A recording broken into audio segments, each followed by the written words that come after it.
তন্বীর এই রক্তে গোটা বিশ্ব কিন্তু প্রতিবাদী কণ্ঠ জারি করেছিল। এই গণঅভ্যুত্থানের চেতনাকে আমরা সম্পূর্ণভাবে ধারণ করি এবং ভবিষ্যতে ধারণ করব। ভিসি চত্বরে 15 জুলাই ছাত্রলীগের সন্ত্রাসীদের কর্তৃক যে বর্বর হামলা হয়েছিল, সেই হামলাতে কিন্তু আমিও সেদিন ভিসি চত্বরে মারাত্মক ইনজুর্ড হয়েছিলাম। আমার সাথে মায়েদ আছে, মায়েদও সেদিন ইনজুর্ড হয়েছিল। তো সেদিন কিন্তু একটা ঘটনা আমাদেরকে অত্যন্ত কাঁদিয়েছে, গোটা বিশ্বকে কাঁদিয়েছে, যে আমাদের ছোট বোন তন্বীর ঘটনাটা। তন্বীকে যখন রক্তাক্ত অবস্থায়, তন্বী যখন লাঠি হাতে দাঁড়িয়ে, মানে কুজু অবস্থায় দাঁড়িয়েছিল, তার মুখ দিয়ে যখন রক্ত পড়ছিল, গোটা বাংলাদেশ তন্বীর এই রক্তে গোটা বিশ্ব কিন্তু প্রতিবাদী কণ্ঠ জারি করেছিল। যার ফলশ্রুতিতে এই তন্বীর যে এই ত্যাগ, এই রাষ্ট্রের জন্য তন্বীর যে ত্যাগ তিতিক্ষা, সেটাকে শ্রদ্ধা রেখে তন্বীর যে পদ, সেই পদে কিন্তু আমরা আমাদের প্রার্থী ঘোষণা করিনি। আমরা তার যে তার যে ত্যাগ, এই ত্যাগকে আমরা শ্রদ্ধা জানিয়ে তাকে আমরা সমর্থন জানিয়েছি, যেটা আমরা আমাদের জায়গা থেকে করেছি আর কি।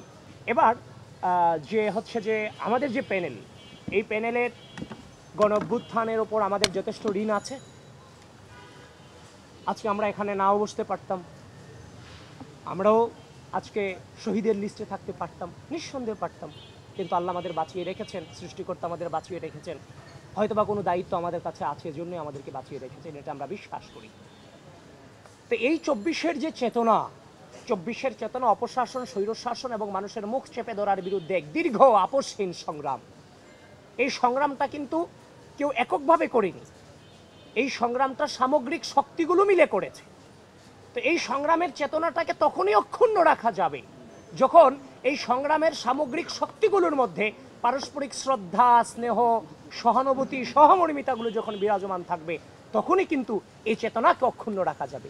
ইতিমধ্যে সেই চেতনাকে কিন্তু অনেকটাই ভুলুণ্ঠিত করা হয়েছে, কিন্তু বাংলাদেশ জাতীয়তাবাদী ছাত্রদল যে প্রক্রিয়ার মধ্য দিয়ে আজকে আমরা এই জায়গাতে এসেছি, আপনারা বিশ্বাস রাখতে পারেন এই গণঅভ্যুত্থানের চেতনাকে আমরা সম্পূর্ণভাবে ধারণ করি এবং ভবিষ্যতে ধারণ করব।